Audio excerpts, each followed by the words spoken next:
Hello there, everyone. What's up, dudes? Yes, welcome to the eighth installment of Star Wars Star Wars Topic. topics. Yes, today it's a, sort of a one-on-one with me and Psycho. You guys Uh, will get like a look into our kind of just our lives. Like this is kind of just what we do when the cameras aren't rolling. So it's kind of always interesting to just sort of add the camera to that. So yes, yeah, I agree.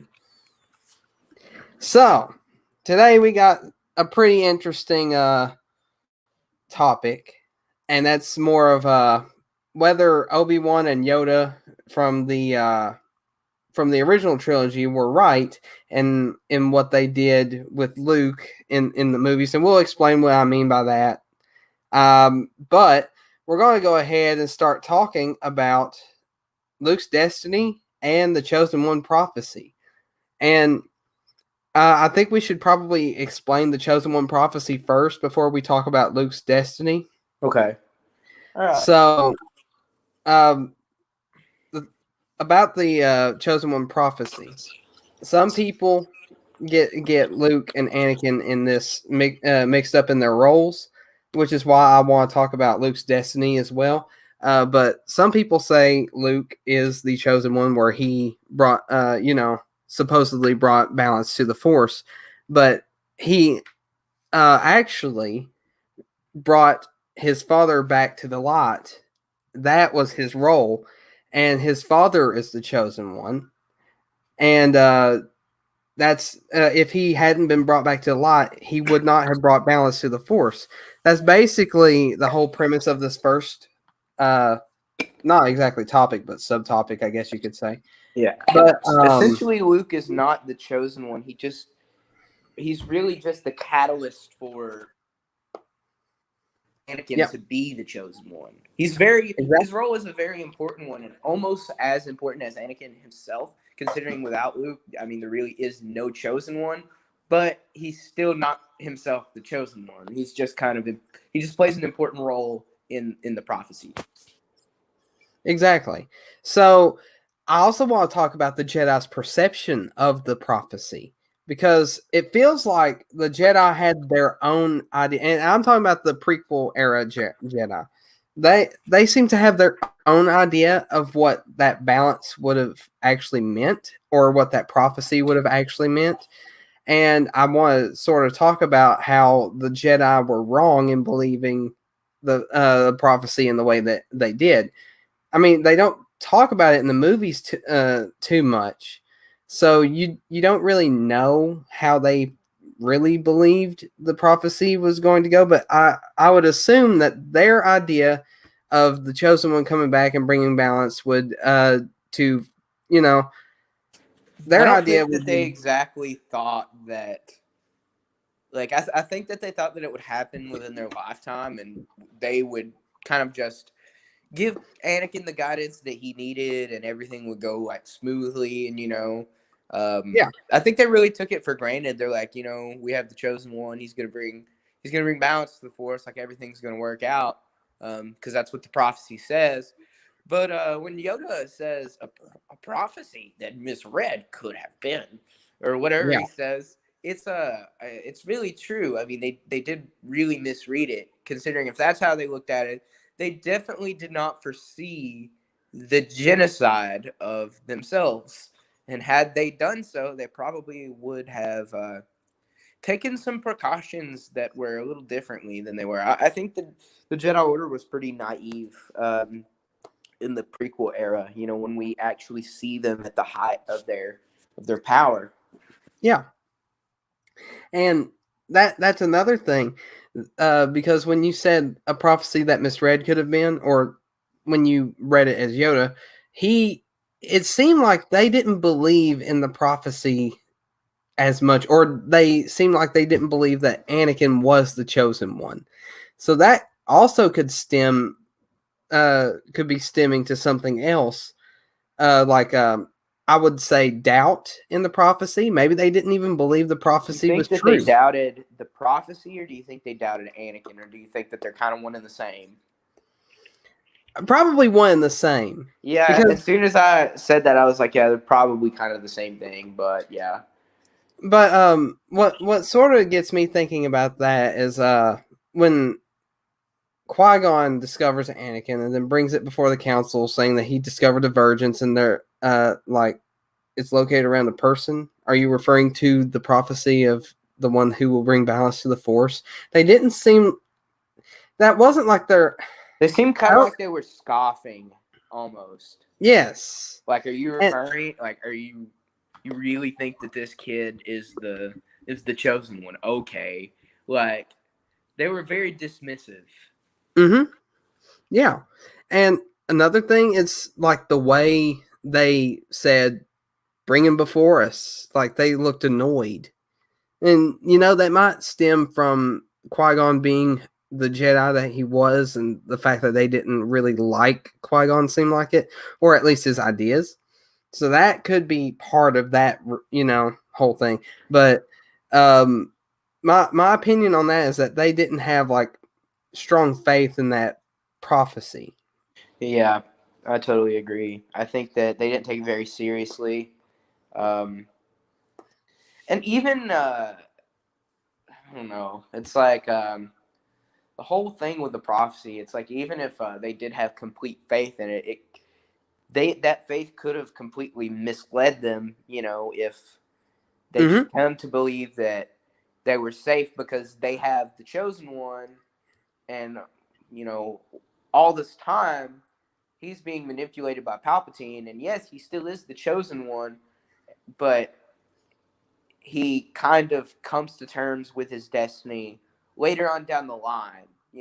It's not something that they bring him into for sure. It's like Yeah. Anakin kind of finds his own way, honestly.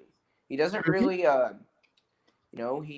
he doesn't really I don't know, like he obviously, he was involved with the Jedi Order, and obviously, he became who he was for the Empire, but you know, when it was all said and done, he kind of he found balance. Yeah. Um, and honestly, in our society, that's something that we all need to do. I know that's like off topic, but I think that so much could be read between the lines in Star Wars that's applicable to like our modern day society that people really just overlook completely. But it's really nuggets of wisdom that like people should really value. Mm-hmm. Yeah. But that's all I really had to say. Um the thing about this whole thing is well, dang it, I lost it. I had a good thought. I Man, way to believe start you. this off. I mean, I think their main issue was how should I put this? I don't think they truly believed Anakin was the chosen one. And therefore they didn't it's not that they should have treated him like he was some sort of God. god or anything. Yeah. Yeah. But they should have tried a little harder to sort of treat him with a little more respect, especially near the end when they acted like they couldn't trust him. All that the Jedi Council themselves had pushed Anakin to the dark side, if you think about it. Yeah, no, you're And right. Like they had this person that's this great asset, and I mean that's thinking about it from a very militaristic point of view. I mean, and a great friend, you know. yeah, They have this person that you know could be a value, like I said, a valuable asset to them. Um, but instead of them embracing that, it's like they treat it with distrust because they see how powerful he is. And I feel like if they treated him with the trust and respect that he felt like he deserved, um, like it would have really been a totally different outcome. And I understand like the things that they saw in him. Um, here's the thing. The issues that the council had with him, he's arrogant, he's not as emotional. He doesn't seem to be as emotionally detached as the rest of the Jedi. Like he has all these problems. And they look at all these things as problems, but in my honest opinion, it's not really problems. It's just human emotions. It's the human existence. Like that's what it's like to be a person and to have feelings and to go through things. Like you can't just be completely detached and not deal with your issues. Like that's not going to get you anywhere. So I feel like in a sense, Anakin was kind of, I don't know, penalized for just being a person and experiencing like basic human emotion because they had this idea of detachment. Um, and I think that if they really were as wise as they thought they were, they would just see like, this is just a teenage boy. This is just an angsty teenage boy, you know? This isn't a threat. This is just a kid struggling with his own identity. He's going to figure it out. You know, like, had they looked at it that way and just gave him a little space to figure out who he was, I think it would have been different. But because he was going through this, they were like, we don't trust him. And that serves as kind of the caveat for, you know, that's what does it. That's what makes Anakin feel like he's not valued or respected the way that he should be. Yeah, and this could also stem to another conversation about the council itself. The Going back to a thought that I had that I lost, but now I got it back. That's good. Uh, they the council is very, first of all, like sort of judgmental. Let's put it that way. Uh, Self-righteous, I guess you could say, maybe. Maybe a little bit, yeah. And like I've said in a previous stream about the council, they seem to have trust more in the politics and the science of the force and all that stuff rather than the religion itself. So when they say that darkness clouds this person's future or something like that, or they're not darkness, but uh, when their future is clouded by the dark side or something like that, they automatically go to like, oh, well, we probably shouldn't associate with this person, and that kind of thing. So It's almost like they say like, you know, this person is clouded by the dark side or something. And it's like, how is it that you just said it? their future or just their very existence is clouded by the dark side. Yeah, yeah. So I just think that that's first of all, to automatically write that person off, considering we've seen lots of people like kind of struggle with like, I don't know, like I guess you could say like dark side ideations. Um, I mean, Ray being one of them, and she's like the ultimate like messiah, perfect god type character in the series that has no problems. So if she struggles with being tempted by the dark side, I mean, like, you know what I'm saying? Like, I don't Yeah, know. I think that honestly, just to automatically write that off and be like, well, obviously this yeah. person is no good is just kind of, I don't know. It is very judgmental. Basically, they wanted to pull a Last Jedi Luke Skywalker.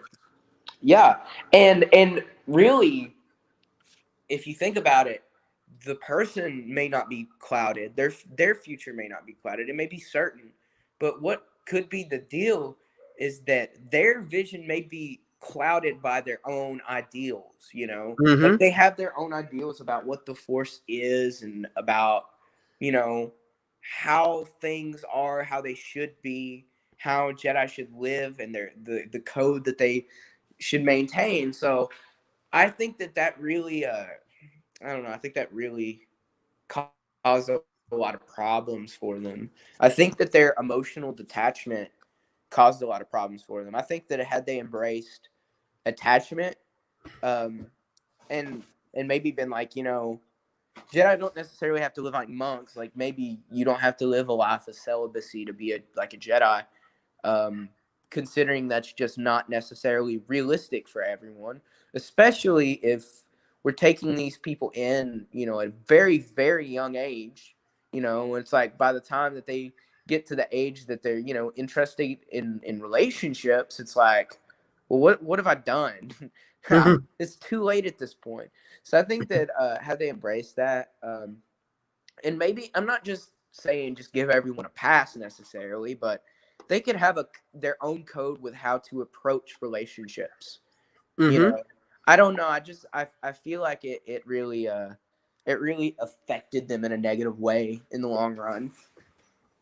Yeah, and you know, I I'll give this to the Last Jedi because I just drew this parallel just now. When I mentioned that they were pulling a Luke Skywalker from the Last Jedi, I didn't realize it until I actually said it and started thinking about it. But the Council themselves may not have directly caused Anakin to turn to the dark side, but they had influence on that situation by doing what they Absolutely. did with their so decisions. That's what I was trying to say. I mean, And look at the conversations that he was having, um, with Padme. I mean, he was very bothered. I feel like he felt like I've been a good friend and a good Jedi. What do I do to deserve to be treated the way that I am? mm-hmm, Like, it felt like a smack in the face. yeah, And I almost think like, how he says in episode 2 that the Jedi are encouraged to be not to have attachment, but to be compassionate. mm-hmm, I feel like they yeah, show him no compassion. It's almost like no, they don't follow their own code that they care so much about. yeah, They're very and hypocritical and very judgmental and very short-sighted yeah, for a exactly. group of people that are supposed to, like, I mean, not all of them obviously, but some of them have the gift of foresight, and they seem like they don't either know how to interpret what they're seeing, or I don't know, man. Well, your vision can be clouded by your own short sightedness as well. So that could also factor into certain things.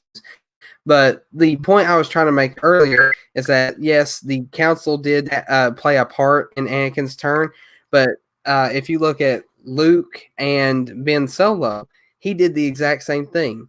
He seen what possibly could have happened through, I guess, one of Ben's dreams or something like that, and he just saw into his mind or whatever. So he decided, hey, I'm going to pull out my lightsaber and kill my own nephew. That's going to be fun. There's no way this can turn out bad. And then stops, and Ben looks at him like, what are you doing with your glow stick in here, buddy? Get out of here. And throws him out of the little room. Yeah. I just I feel like it's a real bad move. Of course, we all think it's a bad move. I'm just saying, like, I don't know, man. Like, I mean, I know we're gonna talk about how Luke like defeated Vader later on, but I'm just saying, Mm-hmm. man, if he's able to do that, then how's Kylo in the wrong for having a scary dream? That's not fair. No, I'm not here to talk about how bad that was. I'm just drawing a parallel. So, if you wanna compare those two situations, they're exactly the same. The one that thought they knew the best did something that was wrong and caused a good person to turn to the dark side. That's the point I was trying to make. And I Now mean, I'm gonna even though I pose the don't like that movie, question. that's huh? I was just gonna say. Now I pose the question. Okay. Do you think that that's like an intentional Ryan Johnson, like making things rhyme, kind of like George Lucas used to? And if so, is it clever or is it still just bad because the way that they handled the character was bad? Well, I would say that it wasn't intentional. Um, it would have been clever if it was, but I don't believe it was intentional. I think they were just trying to bring down the character of Luke because they seem like they don't like Luke that much, so they're just not doing him justice. At least until they put him in the Mandalorian, that was justice right there. But Luke dying of being super tired on a rock and all that stuff, I don't feel like that. No, yeah, Even a I really don't good think they were going for. yeah. I don't think they were going for a clever rhyme, if you will. Go ahead and Yeah, say fair what you were enough. going to say now. I was just gonna say even a really good number by John Williams was not enough to to salvage that scene. I wish that it was, because it was a beautiful moment in the soundtrack, but it just wasn't enough to make that. Yeah. It wasn't an epic death. I feel like he should have died a No, warrior's death. I feel like that's a proper he send should off, have. and that's respectful to Mark Hamill. I mean, I don't Yeah. know. Look, Ryan Johnson said he wanted him with peace and purpose. Well, you know what? Just because he didn't fight a battle doesn't mean that he's at peace.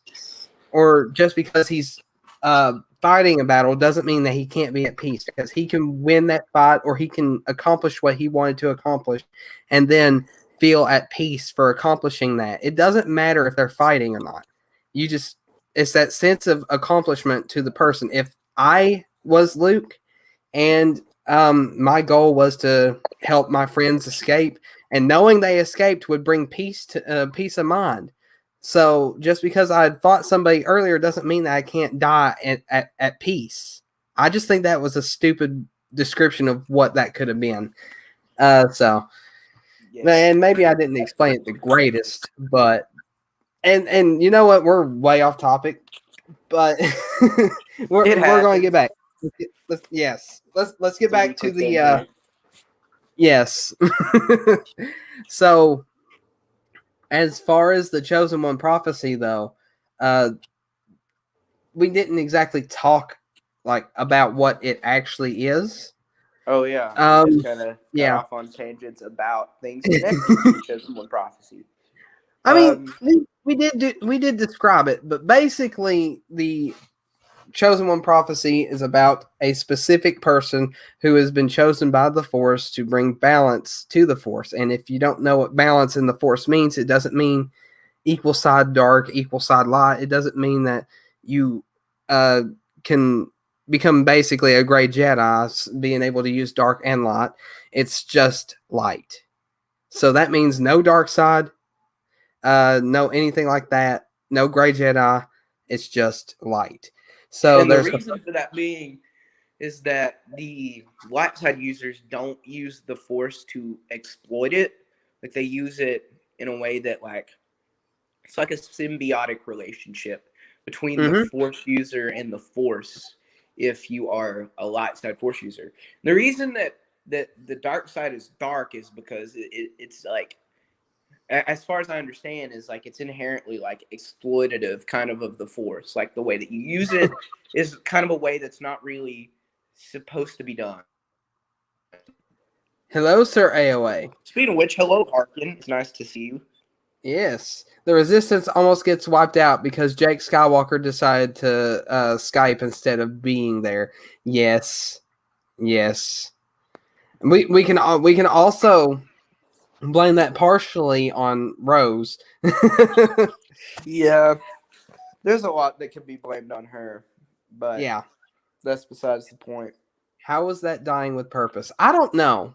Don't ask me. I don't know. How was that dying with purpose? I would also like to know. Like, yeah, I don't understand the purpose of him just not being there.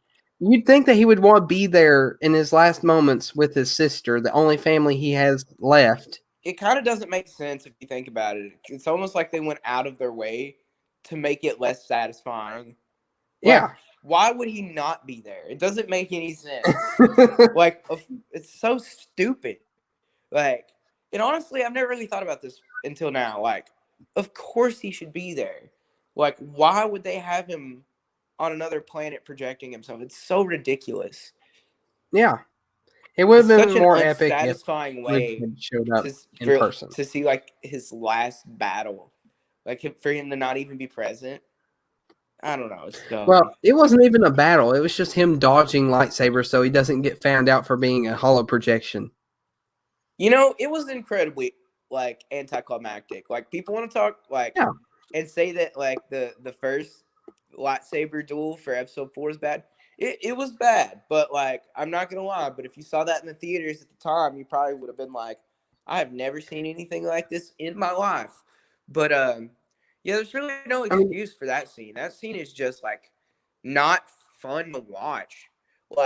When I saw it in theaters, I was sitting on the edge of my seat, but I was expecting it to go somewhere, and it never really did. You know, I was like, all right, this is leading. Like, obviously, I didn't know at this point that he wasn't actually there. So I was like, all right, he's about to, he's about to engage Kylo. They're about to get into this awesome duel, and it just did not happen. We save the ones we love by having a door protecting them be blown up. Thanks, Rose, for knocking Finn out of the way so he couldn't sacrifice himself and blow up the weapon that got, their big base blown up. So, yeah. Thank you, And Rose. Kelly Marie Tran, it's not your fault. I can't believe I have to make this distinction. I know it. Look, the other day, I was on Twitter and somebody posted on there, which of these characters are your least favorite? It had Holdo, it had Rose, it had an Ewok, and it had Jar Jar. And of course, I think we know that at least two of those are the worst characters in Star Wars in general, and I think we know which ones they are. But this person that and they blocked me. I found this out. They made a comment like, "Why do you have only female characters on here and no male?" And what? And due to the fact that Kelly Marie Tran has suffered from online bullying or whatever is very telling of you or something like that. They weren't saying it to me; they were saying it to the original poster. But Jar Jar's a man, bro. What's your problem? Well, that's what I said. It's not even a woman. What's wrong with you? Let me read what I said because you gotta understand how annoyed I was, and the only way you'll know is by hearing my response. So I asked the person myself, what about Ahmad Best, the actor of Jar Jar? Wasn't he treated poorly for his role as Jar Jar? Why don't you mention or why did you mention Kelly Marie Tran and not Ahmad Best, a person of color? Because apparently whoever on here posted that was so super focused about the gender and the race. I also asked them why did they say no males when the bottom two were played by males. Also, the actors are cool, but most of the characters here are terrible, especially the top two. That's what I said, and that one really got on my nerve. I'm like, why do people only care about the gender and the race of a character, and why do they act like we're blaming the actress? I know there are some that are bad people that do that kind of thing, but not everybody's out for the actress or actor. Some people just blame the poor writing or the poor choice and casting, just poor choices made. Well, yeah, that too, or like poor choices made by the people that created the character. So, I'm not gonna throw even up Ryan Johnson. But I am gonna do one thing. I'm gonna throw off on Laura Dern. Let's go. I've seen Laura Dern in so many things, and her characters annoy me in every single one of them. So you know what? I'm agreeing with you. Admiral Gender Studies is the worst character, and you know what? Everybody cyberbullied Kelly Marie Tran. I'm saying, you know what? Twitter mob, we gotta go after Laura Dern next. For sure. We got to get her taken down off the internet. If you can't tell, I'm totally joking. Please do not cyberbully Laura Dern. But I really don't like her in anything. Like, I don't know if anybody can relate to me. I think, like, she seems like a cool person, but, like, her characters and everything that she plays are just super annoying to watch. I liked her in Jurassic Park. Oh, I forgot she was in that. How'd you forget that? Jurassic Park. I was thinking of something else she was in. Was it Modern Family or something? I don't know. I'm not she was sure. in something else. Because women are oppressed. Oh man. Okay, we're going to get canceled doing this. And we've gotten way off topic. I'm putting the hammer down. Okay? We're off topic. The hammer is down. We are getting back on topic. We basically talked about the Chosen One prophecy a little bit. We've danced Um, around it. We've kind of covered it. Let's go. All yeah. right. But quick little summary before I go into Luke's destiny. Chosen One prophecy, a person who is meant to bring balance to the Force. Balance meaning light, not both light and dark, just light. Okay, so Anakin was that person, and he had brought balance to the Force because his son brought him back to the light. So, what is Luke's destiny? What was his role in all this? His role was to help the chosen one, to bring the chosen one back to the light. That was his role from the very beginning. No, you're good, Sir AOA. You're awesome. You're awesome. Yeah, his destiny was to save the chosen one from themselves, and therefore the chosen one would be able to bring balance to the Force because of their son saving them. That was Luke's role from the very beginning. So, for those that believe that Luke is the chosen one, you're wrong. That is not true. And if you need any more proof, I think George Lucas said so himself that Anakin is the chosen one, not Luke. So you can look that up. You incorrect. But What else yes, we got to say? You ain't right. yeah, but that was Luke's role, was just to bring back, bring Lot back into the life of the chosen one, or in this case, bring Anakin back from the dark side. So that was the whole gist of it.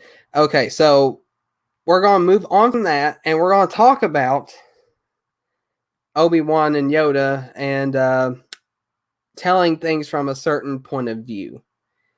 Whether they were right about it or not, that's another thing that we'll talk about. But originally in episode 4, and I know that there are reasons for this, and that's why they had to spin it this way, but let's just talk about it from a story perspective and not a technical writing or whatever type of perspective.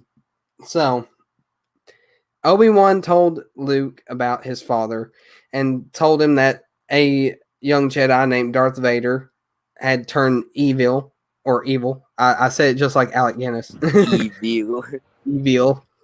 Um, he killed and murdered Luke's father, and I Dang, think you're really doing this originally, thing verbatim. huh? I said, dang, you're really doing this thing verbatim. Yeah. Look, if one is to understand Star Wars, one must study all its aspects. Okay. Oh my God, I can't believe you right now. Well, you'll I have to actually believe. can, and I should have expected it. Yes, it is to be expected. But so originally, I mean, if we're going to say from a technical standpoint, I think originally it was just two different people. A man named Darth Vader, Darth being first name, Vader being last name, if I'm not mistaken. That wasn't originally a Sith name. I'm just pretty sure that was his name. Mm-hmm. But they turned Darth into a Sith title later on. I'm talking too much about the technical stuff, but originally, it was two different people, Darth Vader and then Anakin Skywalker, and Anakin Skywalker was killed by Darth Vader. But if that was sort of how Obi-Wan had painted the picture in Star Wars Episode 4. So from a story standpoint, from the actual lore, he was actually just giving a how I say, and not in what's the word for it? There's a word for it. I don't know. I don't know the word. He was giving I can't even say it now. Okay, he was telling the story in a different way. Let me put it that way. Perspective, different. Yeah, basically get he was Narrative. no, man, why can't I think of it? I was on a roll and I lose it just for this. All right. Basically, he tells them that story and he paints it in a way to make it sound like there are two different people that were fighting. But in reality, it was just Anakin fighting with himself and lost to the dark side of himself. But he didn't tell Luke that.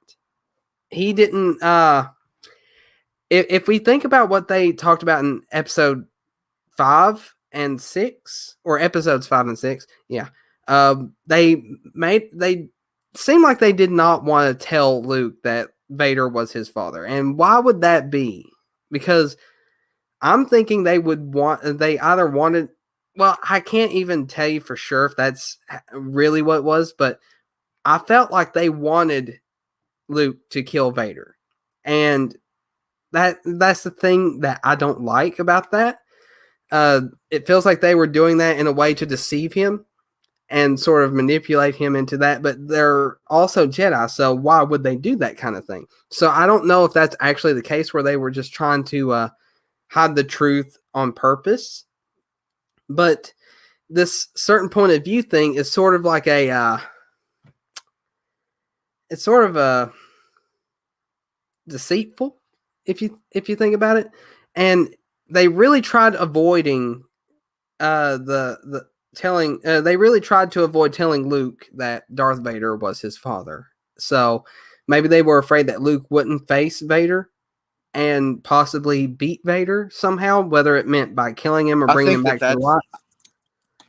I Was think it? that's why. I think that Obi-Wan knew that Luke had to go against Vader, and that if he knew that he was his father, then he wouldn't do it.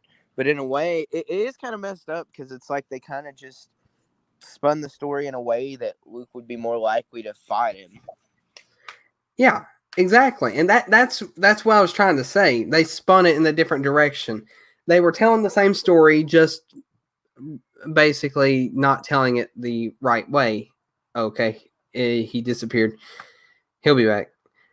But that's one thing that I didn't really fully understand from the original trilogy, is why they did that, and I'm still trying to sort of figure that out. But I'm assuming, and this whole stream right here might help me out uh, by understanding, by talking about it, and getting it out there. But the thing about it is, I'm assuming they didn't want Vader to, or not Vader, but they didn't want Luke to know that Vader was his father because he wouldn't face Vader. And whether that meant beating Vader as in killing him or saving him from the dark side, that's a whole other can of worms. But I would assume that if they are the Jedi they are supposed to be, they wouldn't want Luke to do something like kill Vader. That's what I'm thinking. I'm hoping anyway. But that doesn't mean that that's not actually the case, because maybe they were desperate enough to believe that if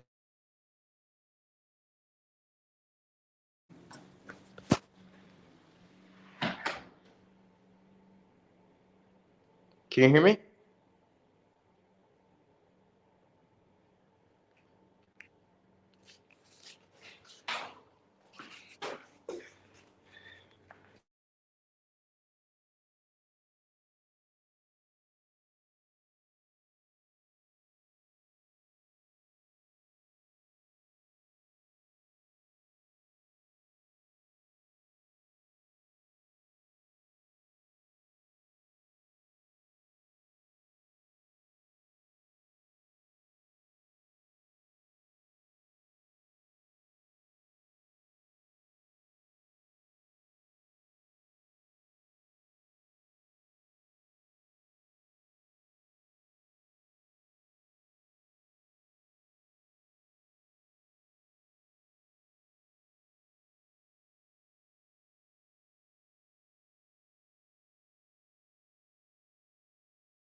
Oh my gosh. Okay. Okay. Sorry.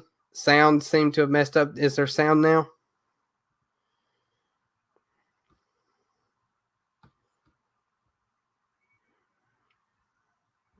Let's see. I hope there's sound. Is there any sound? No sound? Yes, sound?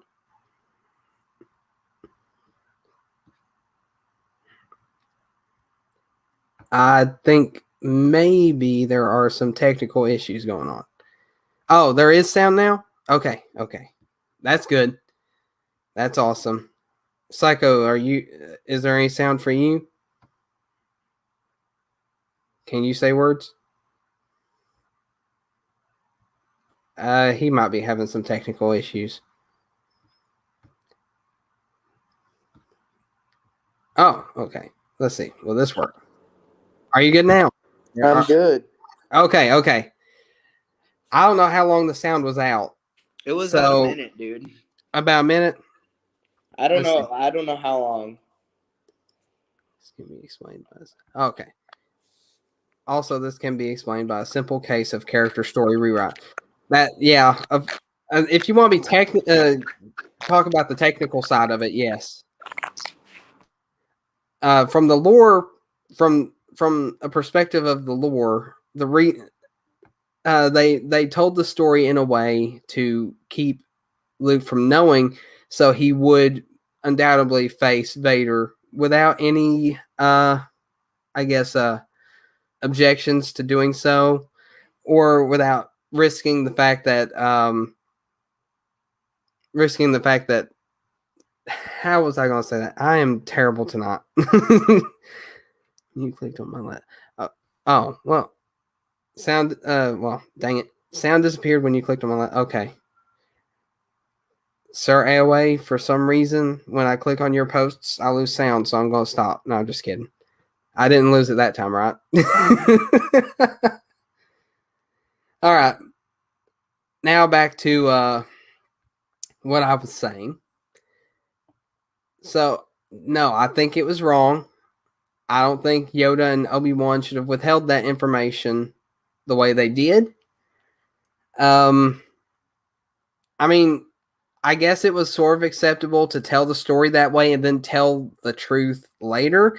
I mean, because if you think about it, the story, I mean, what he said was true from a certain point of view. So, I mean, he wasn't wrong when he told the story. It's just the fact that it was deceitful that way. Okay, okay. So now, we can sort of talk about how Luke defeated Vader. And this also sort of goes back to what we were talking about with the council and the way they structured things, like with their attachments and all that stuff. And basically, that Jedi are encouraged to love and have compassion. But enough of that. We're going to talk more about Luke here. So Luke saved Vader because of his love for his father or his attachment. Basically, he had an attachment to his father because now that he knows who his real family is, and Vader's the only family he has left, he wants to do everything in his power to save them, and almost going to the dark side doing so, but he was strong enough to resist it. So this also adds to the argument that the council was wrong about attachments, but that's sort of not the conversation for today. But I will say that could be a good topic for a later stream. Sir AOA says Obi-Wan and Yoda might not have been able to see the light still with Annie, thus believe him completely lost. And you know what? That's another good point right there. I think even Yoda, yeah, Yoda said, forever will it dominate your destiny. So that's another thing to consider, that they probably didn't believe that Luke could turn him back from the dark side, because I guess they believe that once you're turned to the dark side, you're forever stuck with it. So Luke changed Vader's destiny. Well, actually, I guess in a way he didn't change it, but he helped him fulfill his destiny of being the chosen one. But he proved to Obi-Wan and Yoda that they were wrong about Anakin. They were wrong that you can't be turned back from the dark side. And that's a flaw right there. And you know what? It's also an absolute, saying that once you've turned, you can't be brought back. That's an absolute, if I'm not mistaken. So, does that mean that Obi-Wan and Yoda are Sith? That's something to consider. But no, I don't believe that attachment was wrong for the Jedi. Not like the Jedi in the prequel era did, and only because of the attachment that Luke had. Now it can lead to the dark side, yes, but if they are not strong enough to resist that darkness, then they shouldn't be a Jedi anyway. Because one way or another, something's going to bring them down. It don't have to be attachment. It don't have to be. It don't have to be a person that they love or whatever. It could be something else. It doesn't even have to come from the Jedi or the Sith. It could come from either side, yes. Maybe they are like Anakin and they're sick of seeing how the Jedi do this or that. I mean, just look at Barriss Offee. She turned to the dark side because she's seen how the Jedi were during the time of war.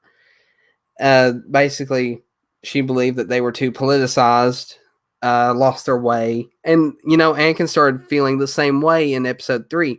So that's a whole other conversation for another time. But basically, Luke saved Vader from the dark side because he had an attachment to his father and wanted to save him. And yes, it did almost cost him his life. It almost cost him the light side because he almost turned to the dark side. He almost gave in and almost killed his own father. And that in turn probably would have, had him take, or Palpatine would have had him take his place as his new apprentice.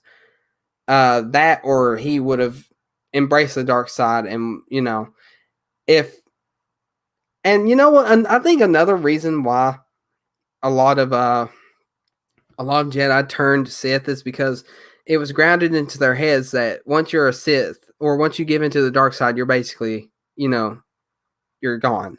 So maybe, and you know what? This also might explain why Anakin was so ready to go kill Jedi at the temple. Because it's been grounded in his head that once you've started down the dark path, you're done. You're just done. You can't be a Jedi anymore. So he probably embraced that thought and went along with it. In turn, decided he wanted to go and kill a bunch of kids.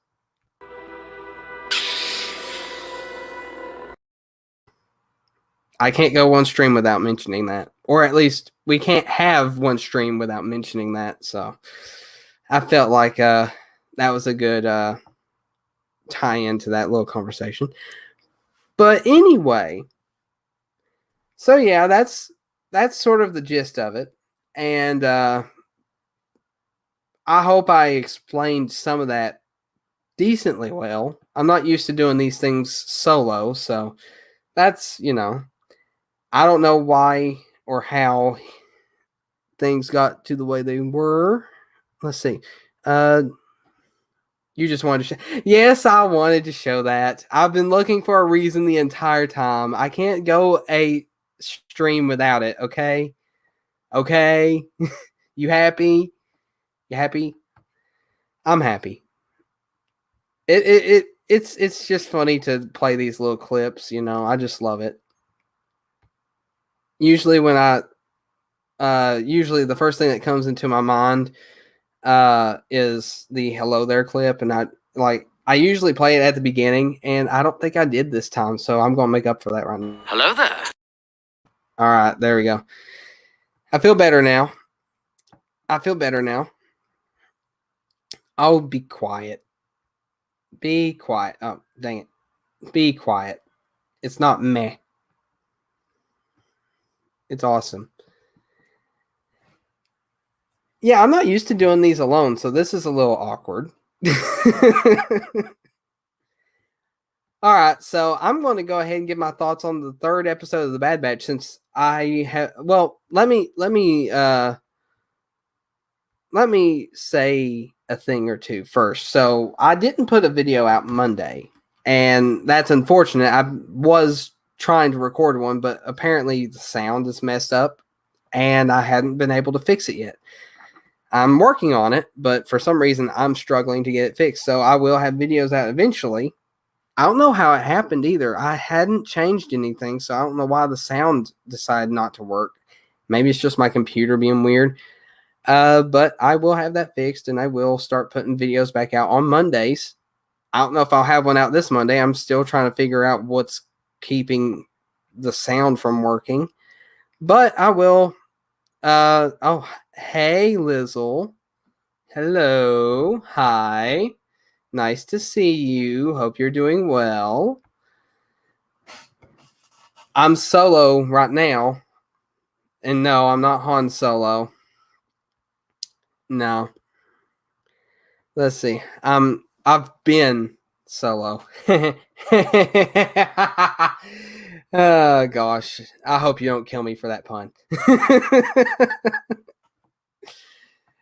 Oh gosh. Okay. Okay. So yes, I know you're at work, Lizzle. I'm just wondering how you have the time to be like, hey, hi, hello, while you're at work. But I'm glad you're here. Very glad. Let's see. But you are flying solo. Yes, I'm. Oh, yes, I am flying solo. I've been solo for a little while. I made that pun a second time. I'm sorry. I won't do it anymore. Lizzle is bored. Well, hopefully, I'm curing your boredom for a short time. You know what? I need to figure out what's going on with my sound, but at the same time, I don't really feel like dealing with it because I've tried and it's really annoyed me to the point where I just don't want to deal with it right now. But I really want to fix it at the same time. It's so annoying. Oh, okay, good. I'm glad. I'm glad I am. I'm glad. Let's see. I don't know if Psycho's going to be back on, unfortunately. He was having some issues. So was the stream about? Oh, well, we were talking about I'll give you a quick rundown. So we were talking about the Chosen One prophecy and Luke's destiny. We talked about where Anakin is the Chosen One and being and the bringing balance to the Force actually means bringing or getting rid of the dark altogether. There's no light or there's no dark when it comes to balance. There's no Jedi using both light and dark. It's just Jedi using light. There is no dark. So that and then Luke's destiny, basically his role in this whole story is to just bring the Chosen One back to the light. That was the first one. The second one was us talking about Obi-Wan and Yoda telling the story of Anakin basically from a certain point of view and not actually giving Luke a really good a well-painted picture of the whole thing. They just gave their own interpretations of the story, not giving the actual story basically. And most of that was probably due to the fear that they might or that Luke might not face Vader because he is his father. So they didn't tell him. They're like, we won't tell him that. We'll let him face Vader and possibly kill him and then tell him later, or maybe he'll find out later and then he'll hate us later. But, at least the dark side's gone. I'm guessing that was their thought process. And we talked about whether they were right to do that or not, and I said no, and I don't believe it was right to withhold that information. And we also talked about how Luke defeated Vader, and that was due to his attachment, which the Jedi seemed to forbid. But Luke had an attachment to his father, and he saved him because he felt love for his father. He wanted to bring his father back to the light. And he almost turned to the dark side doing so, but he was able to resist it because, Luke is just awesome. So that's basically what we talked about. And I can't believe I summed all that up within like 2 minutes, even though we've been at this for an hour. Oh, well. Maybe let's see. Bad Batch, episode 3. I wanted to talk a little bit about that. That was a pretty good episode. I don't know what everybody else thinks, but it was a pretty good episode. And I'm really excited for tomorrow because I'd love to see where the story is going. I did see something on YouTube, and I think it was Star Wars Theory that put it out, but he basically said that, which I hadn't watched the video. I'm just going by the title. I've been meaning to watch it, but I haven't. But where Wrecker hit his head in that crash, on the right side of his head where the inhibitor chip would be, would that have triggered the inhibitor chip to be more effective? That's what I got out of the title, and that's actually got me sort of intrigued. I don't know where that's going, and honestly, I thought it was just something sort of random that they added in there, but they did put a little more emphasis on the fact that he hit his head and that it hurt more than I thought they would. Because usually if somebody hit their head or something like that in the show and it had no meaning to it, it's just to show that they got hurt a little bit, they probably wouldn't have put so much emphasis on it. But they seem to have put a lot of emphasis on Wrecker hitting his head and then him holding his head on that side for like most of the episode. So that could be a trigger to him executing Order 66, or maybe becoming a little more like aggressive in the Imperial way, as I say. But that's something to think about, because I didn't think about that, at least not much. I think the idea did cross my mind a little bit, but honestly, I don't see Wrecker doing that. But then again, now that Star Wars Theory had put that out there, because I'm pretty sure it was Star Wars Theory. If I'm wrong, you can correct me. But that right there is a little bit interesting, and the fact that if that is the case, then that also adds to what we know about the inhibitor chip, or what we didn't know. What we don't know is what can trigger the inhibitor chip, besides maybe a malfunction, or by saying the words execute Order 66. So maybe hitting your head on that side could also trigger something to happen with your inhibitor chip, which would be interesting and might explain how some clones may or may not have turned against the Jedi. So that's something to think about. Let's see. Oh, okay. Okay. I won't. Okay, I'll look at that in a little bit. I think I just got it. Okay, but as far as the episode went, I thought it was pretty interesting. I got a lot of Star Wars Episode 5 vibes from that episode.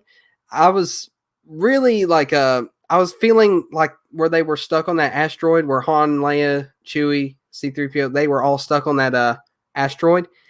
And that's what that episode felt like to me. That I think even that scene where Omega was sitting in the seat looking through the cockpit, I think they made that scene look intentionally like that scene from Star Wars Episode 5, where the Minok stuck itself on the window, and then whatever that creature was jumped onto the window, whatever. Jumped on. Basically, it did the exact same thing. And I thought that was a pretty nice touch that they added to the episode. But it was also weird because or the episode itself was a little not weird in a bad way. It was a good episode, but like how Omega beat the animal. She didn't exactly beat the animal, but I didn't understand that because I felt like the flashlight would have had less power to it. So I don't know why it would have been more attracted to the flashlight. Maybe it's because it was bright and shiny. I don't know. But the capacitor, I think that's what it's called, probably would have had more power running through it. So I don't know why the animal gave that up over the flashlight. But besides that, that's the only gripe I have about that episode. It was a really good episode. And by the way, spoilers, if I didn't say it before, I don't think I did. And now I feel bad. I'm sorry. But if you haven't watched it, I didn't really give out too much. I will say that now that I've said spoiler alert, I will say a little more about it. So I guess I think well, no, I can't say that. No, I'll leave that be for now. But that episode was really good. I really enjoyed it, and looking forward to how the story will progress. And I'm hoping Wrecker does not become an evil clone like Crosshair has. Oh, I didn't even talk about Crosshair. Oh man, so this episode got dark. I almost forgot to talk about that part. I only talked about the scenes with the Bad Batch, not the Imperials. Oh man. By the way, I like how the Bad Batch portray the Imperials more than Star Wars Rebels did. Though I will say I went back and watched Star Wars Rebels recently, and I enjoyed it a lot more than I did the first time around. And I think, and I'll talk about this a little bit later after I get done talking about this episode of the Bad Batch. But let's just say I really like their interpretation, or not their representation of the Empire in this show rather than Rebels. And there's a few key reasons why. I'll talk about that later. But I really like how dark they make the Empire seem, how ruthless they are. And by that, I mean, they sent Crosshair and a team of volunteer soldiers rather than clones. So they have Crosshair leading a group of volunteers to find Saw Gerrera's camp and eliminate everyone there. And if you watched the first episode, yeah, it was first episode, you know that there are mostly civilians there, seem like it, children included. And the thing about that, like they would not kill them because that, first of all, they didn't understand what was going on, and they were previously Republic, or they were previously allies to the Republic, which was probably very confusing to them why they would be sent to kill them. So since they failed that mission, they sent Crosshair and a team of replacement soldiers or conscripted soldiers to finish out that mission where the Bad Batch had failed to. And when they did that, they found this camp of people that were evacuating, I guess, to rendezvous with Saw Gerrera. And they were almost done evacuating when they are attacked by Crosshair and his squad. So after they kill all the soldiers, right before they were about to escape, there's only civilians left, and Crosshair orders them to be killed. And one of the conscripted soldiers stands up against him and says, "No, we're not doing this. We're done here. We've taken out the soldiers. We're done." So Crosshair pulls out his gun and shoots him, basically. And then orders them to kill even the civilians. And that's pretty dark. I didn't expect that to happen, honestly.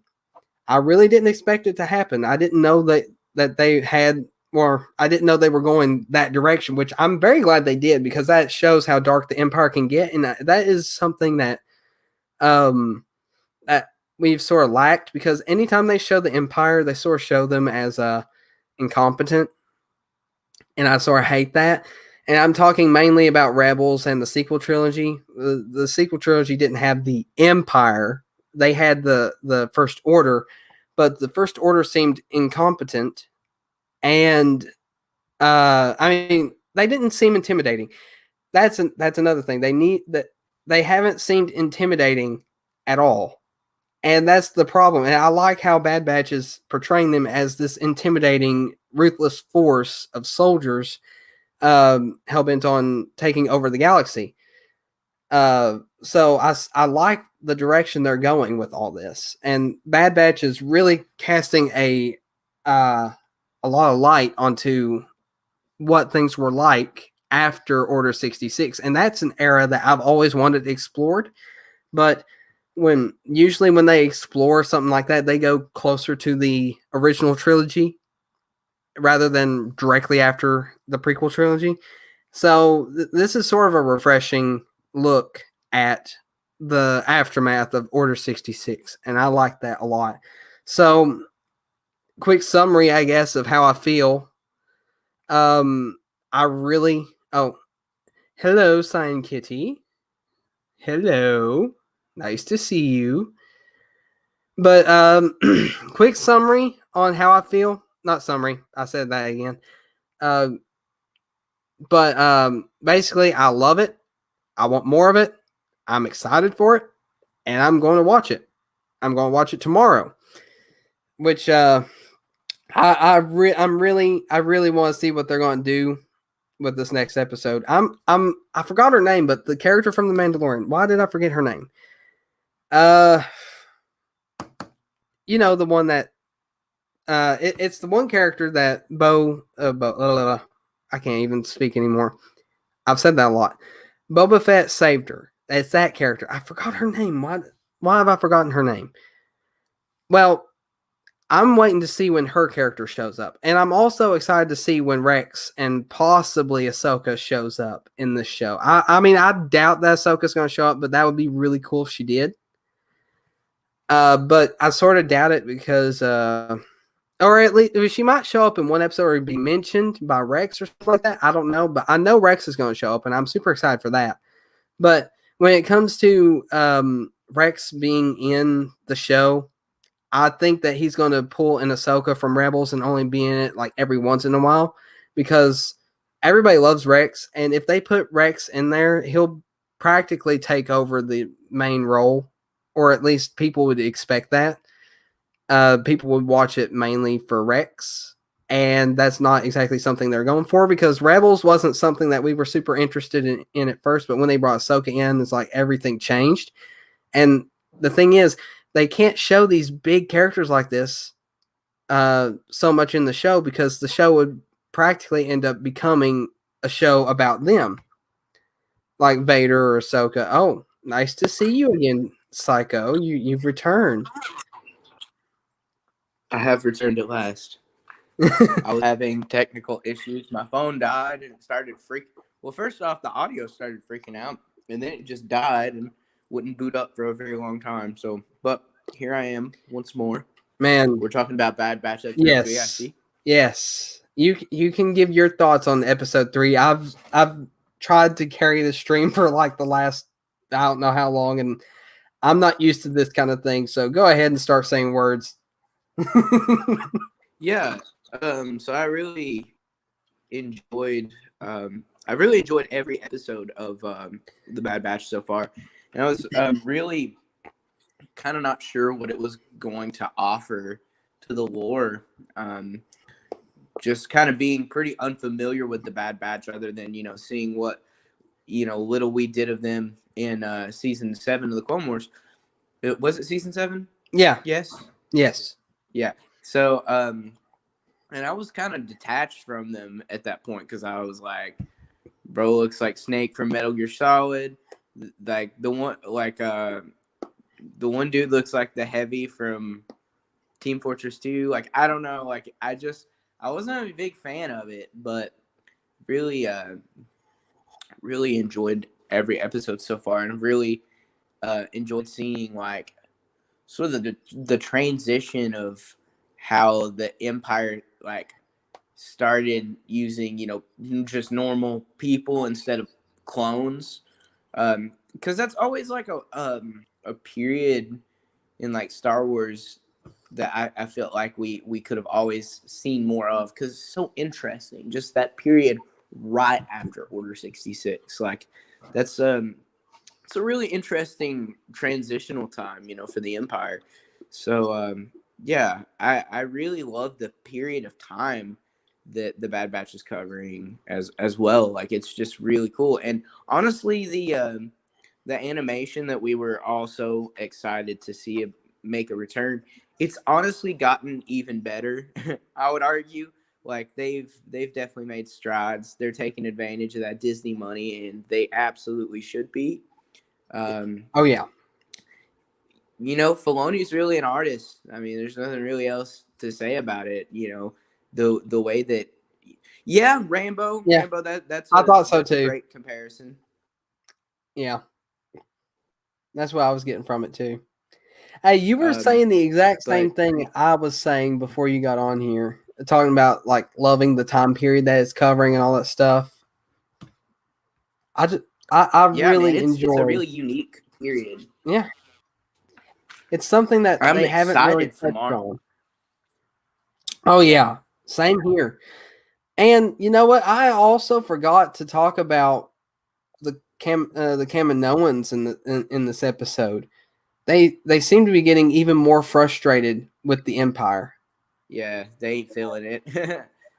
Yeah, and it's driving me even further to the idea that there might be a clone rebellion in the future. I think it's gonna happen. It's seeming more and more likely. Um, I want it to happen so yeah, badly. the Kaminoans, they definitely seem like they feel like they're getting like the bad end of the deal. Like they're getting kind of played.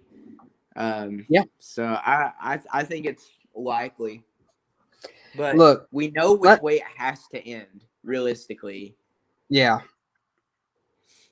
Let's So see. but it would be really cool if like, because I feel like, I don't know, like I Thank you, feel like Israel. the clones realistically could probably take on the stormtroopers, but I would, so it makes me think that how do they get a leg up on how do they get a leg up on them? Makes me think maybe we could see Vader. I don't know. Be cool. See a Vader Well, flex. yes, that first of all, I want to see Vader in this series at least once or twice, and I also want to see Not the armor very change. frequently, but just like sparingly. Yeah, I also want to see the armor change. I want to see stormtrooper armor become more common because I've always wanted to see, and season 7 granted my wish. I've always wanted to see the original trilogy era uh, in the Clone Wars style, which was Yeah. very interesting, and I really like the design of the stormtroopers at the end of season 7. I really enjoyed seeing that. And you know what? When you said that the clones probably could take down the stormtroopers, I agree with you still. But the way they are portraying the Empire in Bad Batch, as I was saying before you jumped on here, the Empire actually feels intimidating, Yeah, definitely. like way more than they've ever made the Empire at all. Like they haven't made the Empire feel intimidating since Rogue One. Yeah, they're pretty cold. I'm really digging the vibe of the Empire so far. Yeah, It's exactly the portrayal that it's supposed to be. That's really the only way I know how to say it. yeah. Rebels. I like Rebels a lot. Like I said, I went back and rewatched a lot of it so far, and I'll go ahead and talk about this now because I didn't expect to like it more the second time around. But when when when I originally watched Rebels, I was expecting Clone Wars. So I'll be very honest. I was expecting Clone Wars quality. I didn't get it, and it disappointed me at first. Eventually, Rebels got better as it went on, but I still had like this nagging feeling that I just did not like the show. And no matter how many good things happened, I still wanted to feel like I hated it a little bit. So I went back and rewatched it, and I actually really enjoy the show. Even the first season, I really enjoy it. I don't know why I hated it so much in the first time that I watched it.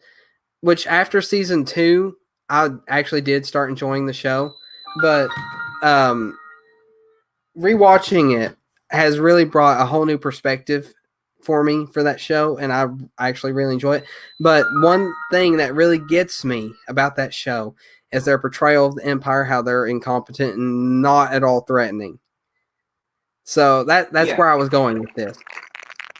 Is the fact that the Empire has never felt threatening since Rogue One. And even in the sequel trilogy with the First Order, and he's gone again. I'm running solo again. It's okay though. I can do this. But yeah, if you hear me at all, Psycho, you'll be able to respond to this once you get back on here. But the sequel trilogy, First Order, did not. They felt just as threatening as the Rebels Empire, or the Rebels version of the Empire, in my opinion. They were too silly. They didn't seem serious. Like there should have been an ounce of seriousness, I guess, with the stormtroopers. I do get like the occasional joke, like when Kylo Ren was destroying something, probably that chair in the prison block, and those two stormtroopers come around the corner, and then they just walk back. That was funny. I loved that, and I still love that to this very day. But in episode 9, when Rey uses the Force to mind trick a couple of stormtroopers, saying that we're supposed to be here or something like that, and they're like, "Yeah, it's all good. Yeah, boy, you're here. Good, nice." They seemed way too casual. I did not like that. There should be a bit of seriousness added, because the only one that seemed serious at all in the First Order was not Kylo Ren, but it was that one Admiral dude. I think he was an Admiral in episode 9, the one that killed Hux. I forgot his name. I've been forgetting a lot of names for some reason. But he was the only one that seemed, at the very least, intimidating. Everybody else was like, "Yes, you're right," or they were all yes men and women, because there was women there too. They were all yes men and women to Kylo Ren, and then there's this guy who's just intimidating. That I actually did enjoy his character, but they didn't do much with him, unfortunately. So, they just ain't felt intimidating since Rogue One, and the only one that was intimidating at all in the sequel trilogy was that guy. So that's my problem with the way they've been portraying them, and that's also why I like the way they've done it in Bad Batch, which is refreshing. I like it. I like that it got dark at moments in that last episode of Bad Batch. I really like the direction they're going. But that's enough of me talking about the direction of Bad Batch. I didn't really have much else planned for this. I was going to do a fun fact at the end of this, but I could not think of one off the top of my head because I'd forgotten to think of one or get one. Basically, I didn't prepare for this stream as much as I thought I did. I did prepare, but I didn't prepare for things to go as off the rails as they did. So I do not have a trivia question for today, and since I'm the only one here, it wouldn't matter. I'd be the only one participating, and I know the answer, so that wouldn't work.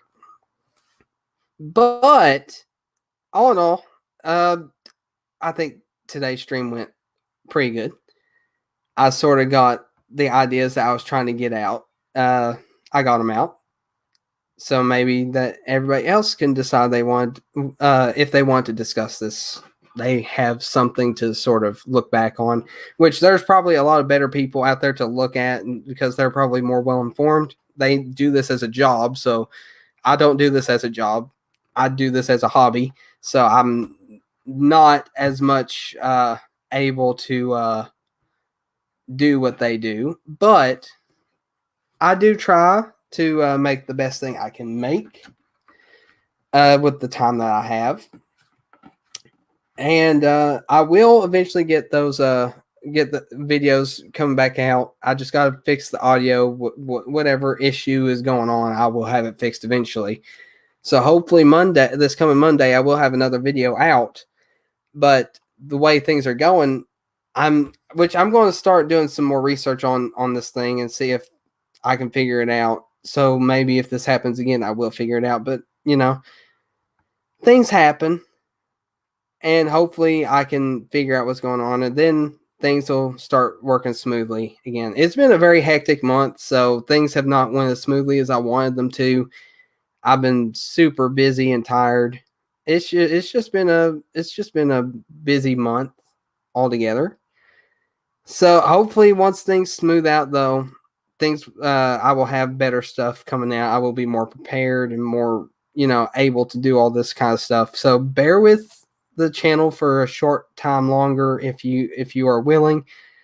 But yeah, I guess that's all I've got for everybody today. It was fun. It really was fun. If only there wasn't so many technical issues, but eventually we'll hopefully have that ironed out. I'm very thankful for everybody that showed up on the stream today. I'm thankful for all those that watched. I said everybody, but Psycho was the only one.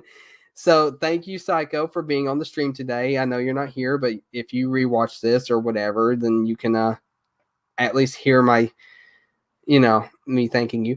But yeah. So thank you everybody for watching. Thank you, for interacting. And hopefully Monday I'll have a video out. The Discord. We also have a Discord.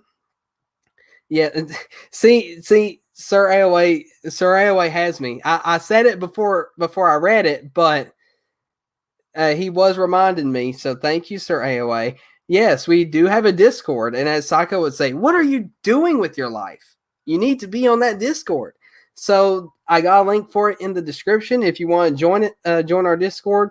We're usually pretty active, so you can always interact with all of us that's been on the streams. Which if you're a fan, then that would be something that I would be interested in. But yeah, you can join our Discord. It's always fun. We put a lot of memes in there and all that stuff. The last stream, I sort of read off some of the things that we've said in the Discord, and it was just funny. You'd have to be there to enjoy it as much as we did. But yeah, the Discord is for a lot of like-minded people. So if you are like us and like to talk about Star Wars, this would be the perfect place to do it. I'm trying to build a very awesome community of people that have a very similar interest in Star Wars, and hopefully it's a non-toxic community, which is what I'm going for, because I'm tired of all these people, getting, just being set in their way and being like, my opinion's right, yours is wrong. I don't care how right yours is. You're still wrong. So I just want to create a community that is like, hey, you have an opinion, that's fine. We have an opinion, that's fine. We can agree to disagree, but we can also be friends.